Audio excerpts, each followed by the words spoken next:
والعاقبة للمتقين ولا عدوان إلا على الظالمين أشهد أن لا إله إلا الله لا شريك له أشهد أن محمدا عبده ورسوله الذي لا نبي بعده اللهم افتح لنا قلوبنا وألهمنا رشدنا واهدنا إلى صراطك المستقيم.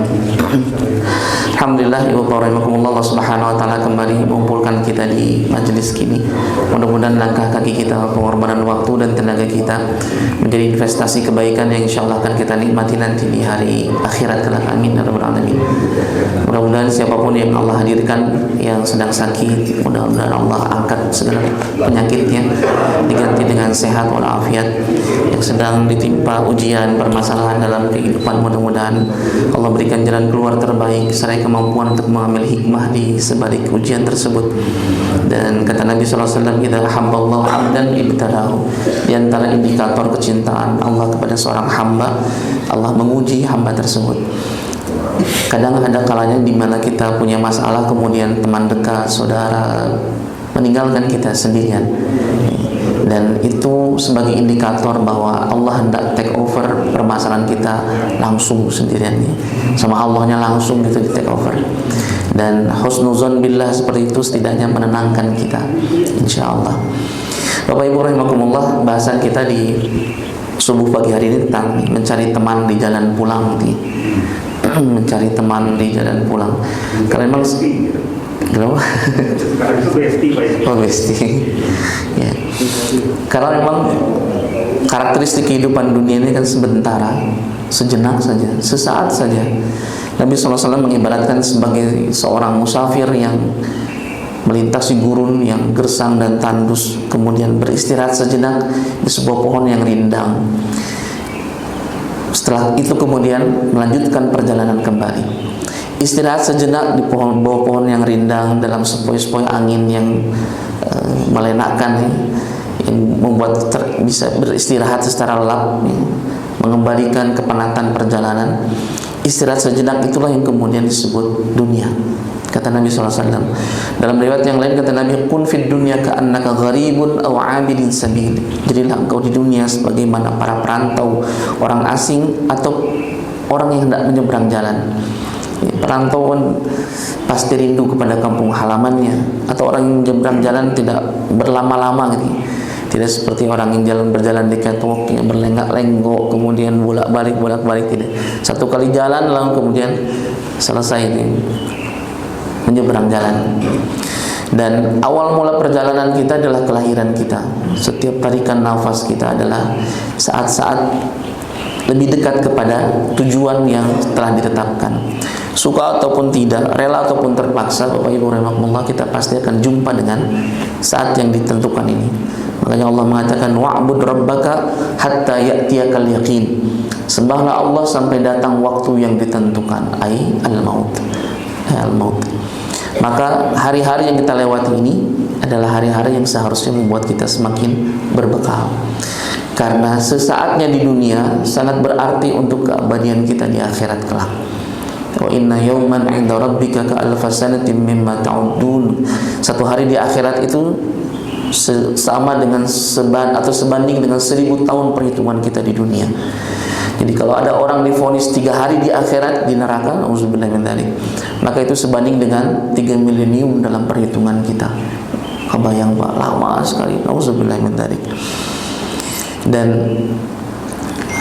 kenikmatannya diibaratkan ketika seorang mencelupkan jarinya ke lautan yang luas, lalu kemudian diangkat jarinya itu, air yang menetes di jari itu adalah kenikmatan dunia. Dan hamparan samudra yang demikian luas itu adalah kenikmatan akhirat.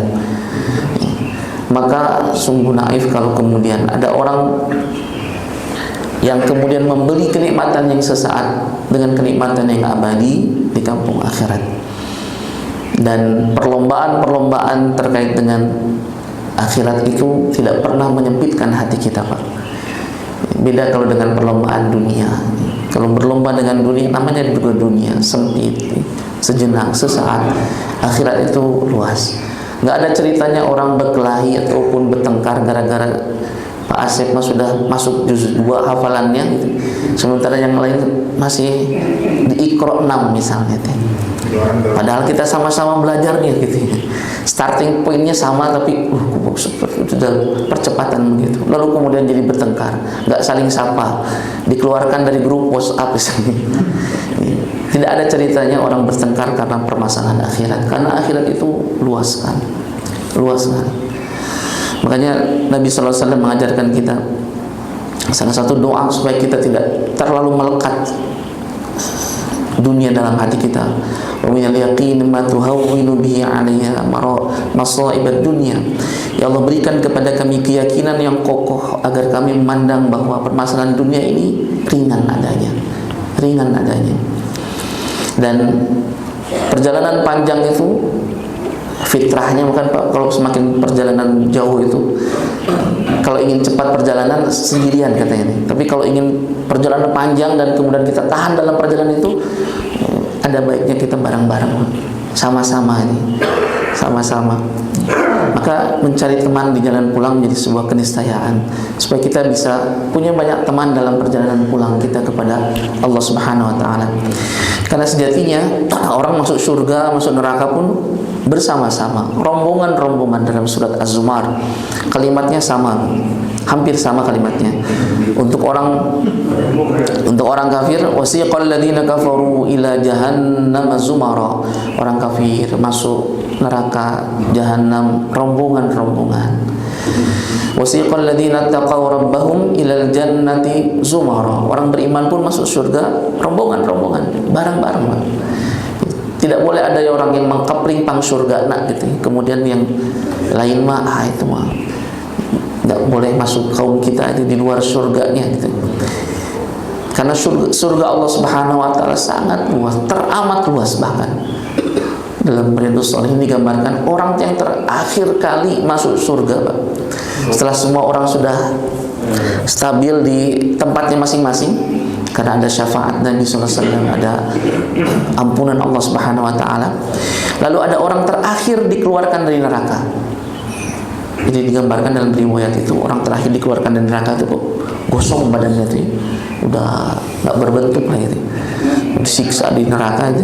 Lalu kemudian dimandikan di Nahrul Hayat, kembali lagi sebagaimana semula dalam tampilan terbaik. Lalu kemudian kata Allah Subhanahu wa taala, pergi dan masuklah ke dalam surga. Ya, orang ini kemudian pergi, berhenti, balik lagi. Kemudian dia mengatakan, ya Rabb, surgamu sudah penuh. Karena dia berpikir orang dari mulai zaman Nabi Adam sampai akhir zaman udah masuk surga semuanya, couplingnya udah penuh, udah sold out. Jadi nggak ada lagi kiranya tempat untuk dia. Jadi dia balik, kemudian ya Allah, surga sudah penuh. Kata Allah, pergi, masuk dalam surga. Ini Pak sampai 3 kali nih dialog ini. Ya Allah bilang pergi dan masuk surga, pergi masuk surga itu. Lalu kemudian ketiga kali dikatakan, untukmu surga itu seluas dunia wa asyru amthaliha, seluas dunia dan 10 kali lipat darinya. Subhanallah, sekali dunia 10 kali lipat darinya. Kalau kita bayangkan, kalau dunia kan terlalu luas nih. Misalnya Bandung Raya ada ya. Bandung Raya itu Kabupaten Bandung Barat, Kabupaten Bandung, Cimahi, Bandung nih. Kalau punya rumah makannya di pusat kota Bandung misalnya, tempat tidurnya di Padalarang, WC-nya nanti di ujung Berung gitu. Saking luasnya rumah itu ya, saking luasnya gitu. Ini mah dunia 10 kali lipat dikasihkan untuk yang terakhir. Tapi bukan berarti kita kemudian merendah di hadapan Allah. Ya Allah, kalaupun saya masuk surga nggak apa-apa, ya Allah yang terakhir pun. Karena Nabi nggak mengajarkan begitu. Kata Nabi, kalau minta surga Firdaus, tinggi sekali. Kita kadang nggak pede begitu. Duh, gimana ya amalan-amalan kita kayak gini nih. Tapi Allah itu Asy-Syakur, yang maha mensyukuri perbuatan hamba-hambanya. Asy-Syakur itu kan Allah yang membalas kebaikan hamba yang sedikit dengan ganjaran yang berlipat-lipat. Alhamdulillah kita misalnya tadi qabla subuh 2 rakaat, khairun minad dunya wa ma fiha, lebih baik dibanding dunia dan seisinya. Apa yang paling baik di dunia ini tuh? Ini 2 rakaat subuh ini, qabla subuh. Makanya dalam riwayat yang lain, kalau ada orang terlewat qabla subuh, setelah sholat subuh dia dibolehkan untuk melaksanakan sholat, diniatkan untuk sholat qobliyah subuh, asal masih dalam waktu subuh. Jadi, aduh saya bangunnya kesiangan bagaimana nih? Setengah 7 bangun gitu ya. Mau langsung sholat subuh atau sholat sunnah dulu? Nah, ada ulama yang menganjurkan sholat sunnah dulu, baru kemudian sholat subuh. Saking utama-utamanya gitu ya. Apakah Nabi pernah kesiangan sholat subuh? Pernah, Pak. Pernah. Tapi jangan jadi dalil karena Nabi juga pernah, jadi kita nggak boleh gitu. Nabi pernah, Pak. Jadi saking lelapnya itu, kalau tidak salah pas jelang perang Uhud, perang Badar atau perang Uhud, jadi saking capeknya gitu berjaga, lalu kemudian Allah berikan kantuk yang sangat. Ketika bangun matahari sudah terang, lalu kemudian ditegakkan salat subuh. Nah, Bapak Ibu rahimakumullah, kembali lagi, ini rombongan-rombongan, Pak, bareng-bareng kita teh. Jangan sampai ada anggota jamaah kita yang tertinggal dari surga teh. Ada orang mengatakan yang paling mengerikan itu adalah kalau surga itu luasnya seluas langit dan bumi, seluas langit dan bumi, yang paling menakutkan itu adalah tidak ada satu kapling pun untuk kita di sana. Padahal luasnya udah luas langit bumi, tapi kita nggak ada kapling di sana. Nauzubillah min dzalik. Tapi kata Nabi SAW, kullu ummati dakhalal jannah, kata Nabi. Seluruh umatku ini pasti masuk surga, illa man aba, kecuali mereka yang nolak masuk surga. Kata para sahabat, faman aba ya Rasul, ada yang menolak masuk surga, siapakah mereka ya Rasul? Kata Nabi SAW, wa man ata'ani dakhalal jannah wa man asani faqad aba. Siapa yang tunduk taat kepadaku dia masuk surga, yang ingkar kepadaku mereka lah yang menolak untuk masuk surga. Ada syafaatul uzma dari Nabi SAW. Syafaat itu pertolongan Nabi SAW. Kan pada hari kiamat itu orang tuh khawatir, gelisah, mencari-cari siapa gerangan yang kiranya bisa menolong dia sebagai atau mewakilkan dia dalam proses pertanggungjawaban kepada Allah Subhanahu wa taala. Datang ke nabi ini, datang ke nabi itu, datang ke nabi ini. Sementara Nabi SAW di akhirat itu malah mendeklarasikan ini, saya nabi akhir zaman, datanglah kemari umatku, datang kemari gitu. Dan ada juga orang yang dihalau dari rombongan Nabi sallallahu alaihi wasallam. Bapak Ibu rahimakumullah, balik lagi, ini kita rombongan. Dalam proses perjalanannya, pada ayat berikutnya, kalimat berikutnya digambarkan, hatta idza ja'uha futihat abwabuha, kalau untuk orang kafir, sampai mereka berjalan menuju pintunya. Hanya itu. Untuk orang beriman ditambahkan huruf waw, hatta idza ja'uha wa futihat abwabuha, dan Allah bukakan pintunya. Jadi huruf waw itu, kalau kata Amr Khalid dalam Khawatir Qur'aniyah, seakan-akan kita ini orang beriman sedang berjalan menuju surga, yang perjalanannya banyak kesedihannya, banyak kepahitannya, banyak kesulitannya, tapi di ujung perjalanan kita sudah dibukakan oleh Allah pintu surganya, sehingga bisa melihat seluruh kenikmatan yang ada di hadapannya, kenikmatan surga. Seperti yang gemar naik gunung, semakin terjal pendakiannya, kalau dari bawah masih capek, Pak, tapi pas menjelang dekat-dekat itu, lalu kemudian sudah sampai di puncaknya, terasa ekstase, kegembiraan. Seakan-akan perjalanan melelahkan itu terbayar dengan pemandangan yang demikian indahnya. Instagramable lah gitu kalau sekarang. Jadi Bapak Ibu rahimakumullah, ini rombongan-rombongan, dan mudah-mudahan kita rombongan-rombongan masuk ke dalam surganya Allah Subhanahu wa taala. Jalan pulang itu simbol aja. Karena Allah mengatakan inna ila rabbikar ruj'a. Sungguhnya kepada Tuhan mulai tempat kembalinya. Setiap kita ini baliknya pasti ke Allah Subhanahu wa taala. Makanya kalau ada yang meninggalkan inna lillah wa inna ilaihi raji'un. Kita datang dari Allah, kita akan pulang kepada Allah Subhanahu wa taala. Pulang itu kan membahagiakan, menggembirakan. Bahwa kita harus pastikan nanti pas pulang membahagiakan insyaallah. Nah, kemarin salah satu artis senior nih, nggak sakit dulu, nggak itu dulu, meninggal. Tapi yang paling membahagiakan itu adalah kesan-kesan orang-orang sekeliling gitu. Mobil khusus yang baru kenalan gitu, ada mahasiswanya yang ditraktir oleh beliau tuh, 3 hari sebelum beliau meninggal. Di kelas ngobrol tentang kematian, lalu kemudian udah gitu nanya, kamu dari mana? Anak-anak rantau semua. Kemudian ditraktir untuk makan. Sambil bercanda dia bilang, nanti kalau ibu meninggal, ibu pasti jadi syahid aja. Sebab kalian kan anak rantau, sedang belajar, sedang jihad dalam ilmu, dan ibu kasih makan, dan mudah-mudahan itu menjadi amal terbaik untuk ibu. Jadi cerita-cerita kematian, ujung-ujungnya mendapatkan apa yang diinginkan. Salah satu kebiasaan barangkali, ini cerita Umi Siti Oded ya. Kebiasaan beliau tuh pas sebelum tidur ya, ada sesaat, nggak setiap malam tapi sangat sering nih. Jadi sebelum istirahat, sebelum tidur tuh biasa beliau duduk sejenak dulu, kemudian berdoa. Waktu ditanya berdoa untuk apa? Untuk orang-orang yang pernah berinteraksi, yang mendoakan ampunan, memaafkan. Dan kata Umi Siti, kalau sudah seperti itu biasanya tidurnya lelap, istirahat lelap, kayak beban tuh angkat. Kalau lupa itu karena kecapean, dia agak gelisah istirahatnya, gelisah. Nah, Bapak Ibu rahimakumullah, ini sebuah kesadaran, inna ila rabbika ruj'a. Karena itu betapa pentingnya mencari teman.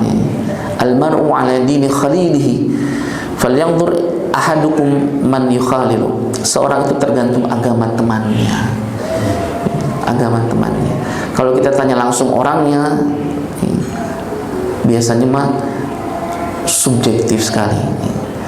Biasanya orang akan jujur kepada kita kalau kita sudah tidak ada biasanya, Pak. Karena kita bisa bebas berekspresi. Kalau masih ada mah biasa, ya namanya menjaga perasaan nih. Maka kalau ingin tahu si fulan, tanya temannya, tanya temannya. Kita akan bisa lebih menggali lebih banyak terkait dengan informasi si fulan. Dan biasanya kalau awal-awal ta'aruf itu mencari informasi pasangan itu dari teman-temannya, kawan-kawannya. Si fulan mau begini, dia mau begini, itu mau begitu gitu. Jadi tergantung, saking kuatnya pengaruh teman itu. Memang ada fase-fasenya juga, Pak. Maksudnya fase remaja awal sampai dewasa awal juga itu kan kuat sekali pengaruh komunitas atau lingkungan itu. Kadang bisa mengalahkan pengaruh orang tua gitu.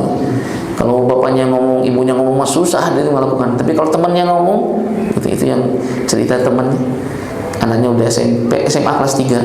Kalau disuruh ngantar ibunya, waduh alasannya tuh banyak sekali tuh. Alasan. Tapi kalau temannya nge-WA, itu langsung saat itu juga bisa OTW gitu. Pernah katanya jam 10:30 temannya nge-WA, itu bantuan saya tuh. Belanjang langsung keluar karena motor beli gitu. Jadi kalau ibunya minta, bapaknya minta, itu ada aja alasan-alasan itu. Ada saat-saatnya di mana pengaruh teman itu kuat sekali gitu. Dan pada usia kita semakin dewasa, kita juga butuh teman-teman. Seseorang itu mencerminkan temannya, pribadinya itu. Komunitas para pemancing, itu kan bisa kebaca lah gitu karakteristiknya. Setidaknya bab sabar mah ya bisa dijadikan keteladanan lah gitu. Kakak saya itu sampai 2 hari 2 malam 3 hari gitu. Itu dirakit yang cuma hotel itu kehujanan, kepanasan, tapi susah dilarang oleh ibu teh. Sensasi kerenyatna lauk nggak bisa digantikan katanya. Iya, susah itu digantikan. Meskipun kalau sudah dapat ikan tuh kadang dimakan, kadang diberikan itu. Tapi sensasi kerenyatnya itu tak tergantikan. Apalagi kalau tanding itu tarik-tarik sampai kadang putus gitu. Almaru ala dini khalilihi. Kata Nabi SAW, teman yang baik itu seperti penjual minyak wangi, kita kena harum wanginya. Kalau teman yang buruk seperti pandai besi, kena arang atau bara panasnya. Setidaknya kalau teman yang baik itu Pak, sampai digambarkan dalam satu hadis itu, ada satu kumpulan majelis ilmu, majelis zikir. Lalu ada si fulan datang masuk sana. Lalu kemudian Allah perintahkan untuk diberikan ampunan kepada majelis tersebut.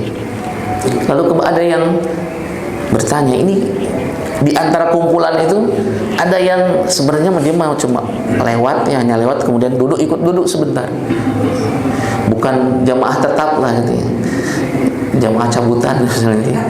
Dia datang kemudian balik lagi.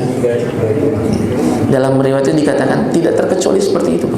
Duduknya di majelis-majelis ilmu sesaat saja itu sudah ganjaran pahala dari Allah Subhanahu wa taala demikian besar. Nabi SAW dan Abu Bakar ini subhanallah, besti pisan ini Pak.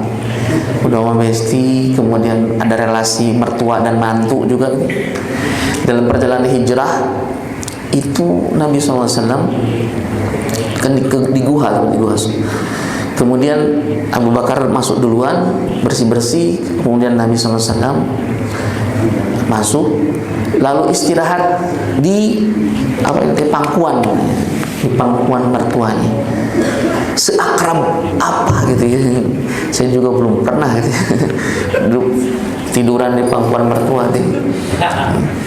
Sampai sebegitu, sampai ya, kalau di dalam surah itu Abu Bakar itu karena melihat ada lubang dan itu khawatir ada binatang buas, ditutup sama jari jempol kakinya, dan memang ada binatang menyengat, entah kalajengking ataupun ular, menyengat sampai bengkak, dan beliau menahan itu tidak sampai membangunkan Nabi SAW. Nabi di pangkuannya, kakinya tersengat, kan kebayang kalau kita apa ya, udah kesengat ya, ini enak pisan tidur kesengat gitu ya, nggak surti pisan, nggak empati, ini ditahan gitu. Sampai setelah Nabi bangun, kemudian Nabi mendoakan Abu Bakar sembuh di kakinya. Nurimakumullah, sampai dalam riwayat itu tidak hanya di dunia, sampai mencari teman kuburan pun gitu ya. Kan kalau orang tua kita kadang pernah, bukan nazar ya, tapi keinginannya, mama atau bapak kalau meninggal ingin dikuburkan di sana, tempat sana itu. Karena teman kubur pun Allah alami, tapi ada riwayat yang menggambarkan berpengaruh. Maka ketika Nabi meninggal, Abu Bakar dimakamkan di samping Nabi SAW. Ketika Umar meninggal, sebelum Umar meninggal itu kan Umar lagi pimpin sholat subuh, kemudian ditusuk oleh orang Yahudi, Abdullah bin Muljam itu. Lalu kemudian Umar sakit beberapa hari, dan Umar tahu bahwa sebentar lagi ajalnya akan datang, maka dia minta tolong kepada salah seorang sahabat untuk datang ke rumah Aisyah, istri Nabi SAW, minta izin kalau Umar meninggal tolong dikuburkan dekat dua orang kekasihnya itu, Nabi dan Abu Bakar. Kalau Aisyah mengizinkan, saya kuburkan di sini. Kalau Aisyah nggak mengizinkan, biar saya dikuburkan di tempat yang lain itu. Sampai sebegitunya, Bang. Ya kalau ada komplek makam Taman Mutiara ya misalnya, yang nggak di lapangan gitu ya, si Karaget terluas gitu ya, di tempat mana gitu, tapi khususan untuk jamaah Mutiara misalnya, setidaknya kawan bareng jamaah di masjid juga jamaah di kuburan gitu. Subhanallah. Maka Nabi mengatakan la tahzan innallaha ma'ana. Jangan bersedih karena Allah senantiasa bersama kita. Dan kalaupun sulit untuk menjadi teman yang baik itu, setidaknya kita berusaha menjadi kawan yang baik bagi yang lain. Allah mengingatkan wa ta'awanu 'alal birri wat taqwa wa la ta'awanu 'alal itsmi wal 'udwan. Saling tolong-menolong dalam konteks kebaikan dan jangan tolong-menolong dalam konteks dosa dan permusuhan. Bapak Ibu rahimakumullah, suatu saat Nabi pernah ditanya tentang afdhalul a'mal, amal yang paling utama ya Rasulullah. Kata Nabi, idkhalus surur 'ala qalbil mu'min, masukkan rasa gembiramu kepada sebanyak mungkin hati orang beriman.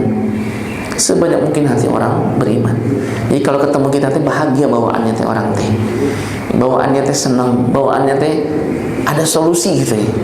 Kita teh dicitrakan atau diingat orang itu sebagai solusi, bukan bagian dari masalah.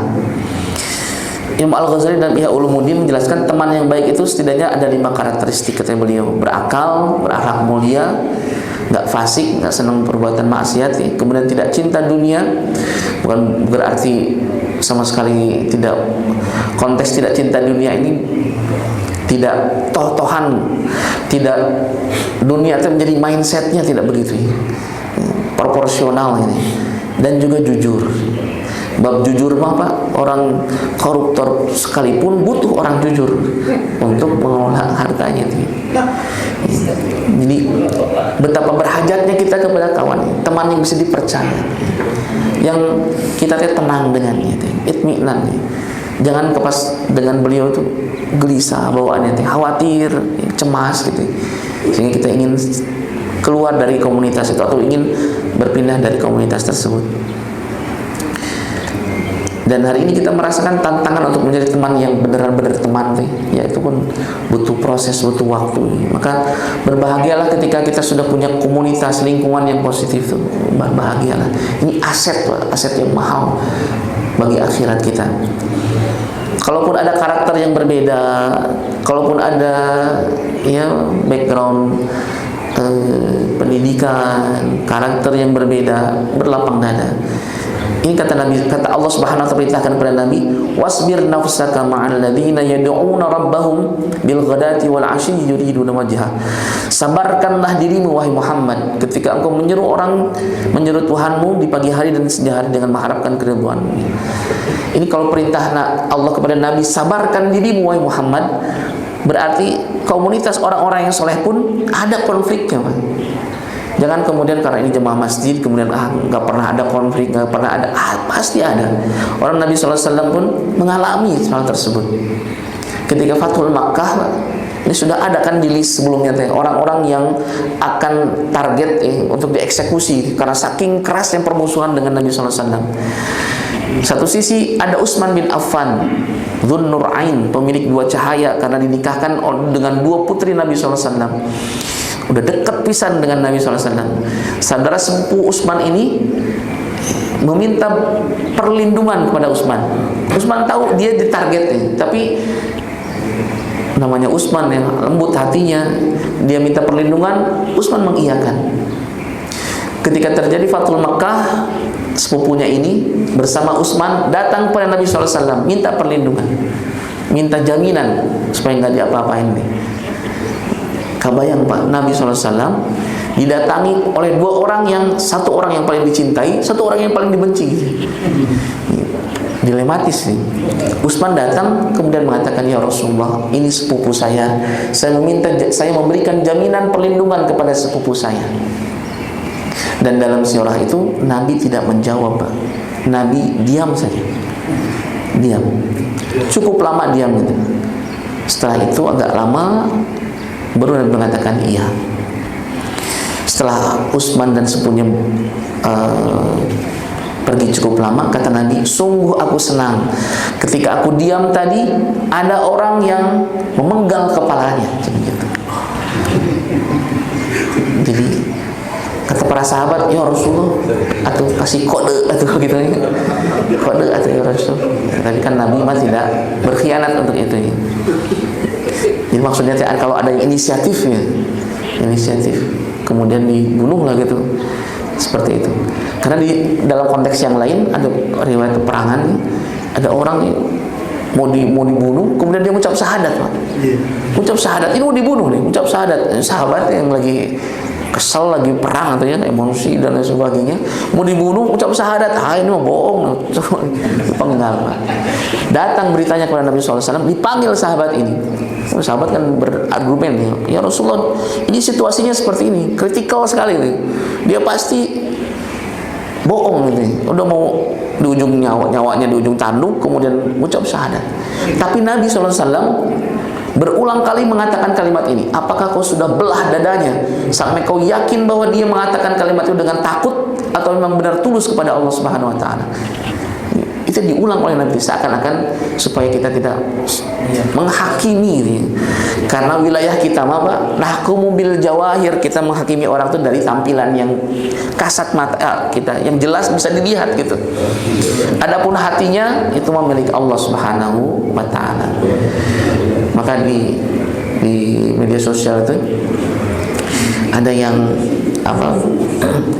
Mengkritik Ustadz Adi Hidayat ya. Mengkritik, tapi kalimatnya begitu. Dia ceramahnya sepertinya sangat ujub sekali gitu. Karena menceritakan tentang Quran, ayat letaknya di sini dan di sini gitu. Tapi penilaian ujubnya itu kan jadi bermasalah, karena kita nggak pernah tahu apakah memang benar ujub atau tidak gitu. Yang tahu hati kita Allah Subhanahu wa taala. Jangan menghakimi seperti itu, karena kita pun tidak senang Pak kalau dihakimi seperti itu ya. Bapak mah kamu sih dua teh pas jelang pemilihan misalnya gitu kan ada maunya gitu. Kita nggak pernah tahu Pak, nggak pernah tahu. Karena itu perbanyak silaturahim, memperbanyak usia, memperpanjang umur ya, memperbanyak rezeki. Kata Nabi SAW, silaturahim. Konteks memperbanyak umur itu bisa jadi ingatan tentang kita itu diingat terus ya. Ingatan kolektif masyarakat tuh ingat ke kita teh. Kata Nabi SAW, la khairu fi man la ya'lafu wa la yu'laf. Tidak ada kebaikan orang yang tidak menjalin hubungan silaturahim. Sendirian saja gitu, nggak mau kenal banyak orang, eksklusif gitu. Ini dicela oleh Nabi SAW. Nggak ada kebaikan. Seseorang yang terlibat dalam masyarakat menghadapi riuh rendahnya interaksi jauh lebih baik kata Nabi SAW dibanding orang yang uzlah gitu, menyendiri, dia beribadah, dia baca Al-Quran banyak-banyak gitu. Di masjid di dekat rumah tuh ada teman-teman itu yang jamaah, sebagai jamaah ya, yang apa ya, ngobrolkan obrolan tentang si fulan ini sama gitu obrolannya teh. Dia datang ke masjid lebih awal Pak. Kemudian punya tempat khusus gitu ya. Entah posisi juru itu ya Pak dia. Juru. Tapi bukan konteksnya bukan itu. Dia datang lebih awal Pak. Jam 4 subuh itu dia sudah datang gitu. Selalu sudah datang lebih awal. Habis itu kemudian baca Quran macam-macamnya. Tapi dari teman-teman yang berinteraksi itu negatif semua tuh. Trennya tuh negatif itu. Karena kalau dia ngomong tuh nyakitin hati itu. Selalu nyelekit gitu. Karena kita nggak apa ya, minim interaksi, tapi kalau dia ngomong tuh sakit sekali. Pernah ada teman habis subuhan dia tilawah baca Quran, mungkin suaranya keras nih. Lalu kemudian habis baca Quran dipanggil gitu. Kadi Kang, dia kan suka bawa tablet kemudian di sana tuh ada hadis-hadis gitu, kita kutub sitah gitu. Tinggali hadisnya. Hadisnya itu saya ingat dari dulu ceritanya baru emosi gitu. Jangan berteriak-teriak di dalam masjid gitu. Terlaknat apa terkutuk gitu kalimatnya tuh. Tapi kan itu mah teriakan nih, bukan baca Quran nih. Tapi dia menafsirkan sendiri kalimat itu, tarik-tarik itu nggak ganggu orang lain. Tahi baca hadis lah. Tapi nyeri hati nate Pak. Awet bisa gitu. Jadi kalau ingat keingetan gitu. Kasuah itu. Padahal ibadahnya luar biasa. Ada salah satu teman yang kalau jadi imam itu di rakaat di sujud terakhir itu biasa lama Pak. Lama dia berdoanya lama gitu. Kan boleh kita mah nggak masalah ya. Kalau kita kehabisan doa ya zikir lah atau apalah gitu. Setelah selesai, ini teman yang cerita, selesai ditegur. Tongil latih nggak tuh susah sujud dah, masih bid'ah cina gitu. Aduh gitu. Dan itu terkadang maksudnya bukan sendirian gitu ya. Terkadang misalnya ada jemaah tuh, ngomong gitu. Kan orang tuh gitu, sayang ibadahnya gitu. Seperti itu. Maka ini kata syair nih, Bashar Ibn Burd, seorang penyair di zaman Abbasiyah, "Idza kunta fi kulli dhunubi mu'atiban sadiqaka lam talqa alladhi la tu'atibuhu." Kalau setiap dosa yang dilakukan oleh temanmu kau cela, kita kritik, kita habis-habisan untuk mencela, kita jadikan trending topik di grup gitu. Kalau wah dia tuh begini-begini, niscaya engkau tidak akan mendapat seorang pun yang kau cela. Karena semua kita pasti punya celah, Pak. Pasti punya celah. Nggak ada namanya juga hidup yang ada orang yang sempurna gitu. Pasti ada tapinya tuh. Dia mah rajin tapi ada gitu. Dia mah sering baca Quran tapi gitu.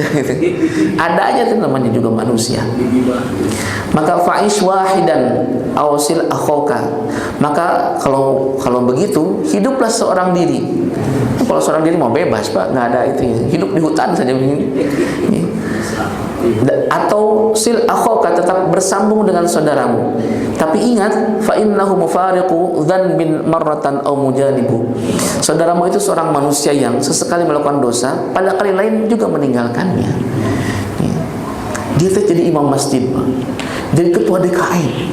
Tapi pas ngelakuin kesalahan satu kali, itu tuh seakan-akan amal kebaikan itu hilang seluruhnya. Lalu dihabis-habisan ini dicaci maki. Nah, di zaman Nabi SAW, Nabi mengibaratkan begini, ketika lagi selesai sholat subuh, sholat ya, tidak dijelaskan waktunya. Lalu kata Nabi, sebentar lagi akan kedatangan penduduk surga. Yang datang orang tua habis wudu kemudian sholat, selesai zikir ulang. Besoknya kata Nabi, sebentar lagi akan datang penduduk surga. Orang yang sama, Pak, pulang selesai sholat. Hari ketiga hal yang sama, kata Nabi, sebentar lagi akan datang penduduk surga. Pak, kalau Nabi yang ngomong pasti kebenarannya itu tinggi lah. Nggak mungkin para sahabat tuh nggak penasaran nih, amal apa yang menyebabkan Nabi sampai menjaminkan begitu. Beda kalau dengan saya, misalkan pas ningali Pak Asep, sebentar lagi akan kita lihat penduduk surga nih. Kan belum tentu, saya juga belum tentu. Tapi ini mana Nabi penduduk surga. Di antara para sahabat itu ada yang Abdullah bin Umar, dia kemudian ngikuti dia, apa amal kojoknya itu sampai Nabi mengatakan begitu. Usai datang ke rumahnya, dia bilang, saya masalah ditengkar dengan orang tua, minta izin untuk nginap di sini. Diizinkan nginap 3 hari, dan selepas Isya itu dia pantengin betul nih apa ibadahnya sampai Nabi menjaminkan begitu. Ternyata nggak ada yang istimewa salat 3 hari itu. Ini sholat biasa, baca Quran, zikir, tidak yang sholat malamnya sampai semalam penuh, tidak itu. Sampai akhirnya beliau ya, izin untuk pulang, kecewa lah sedikit nih. Kemudian mengatakan, sebenarnya saya ingin tahu apa amal rahasia itu. Dan ternyata amal rahasianya itu bukan amal yang sifatnya lahiriah, sholat dan lain sebagainya. Ketika ditanya amal rahasianya, si bapak ini mengatakan, saya tidak pernah menyimpan kedengkian kepada sesama mukmin.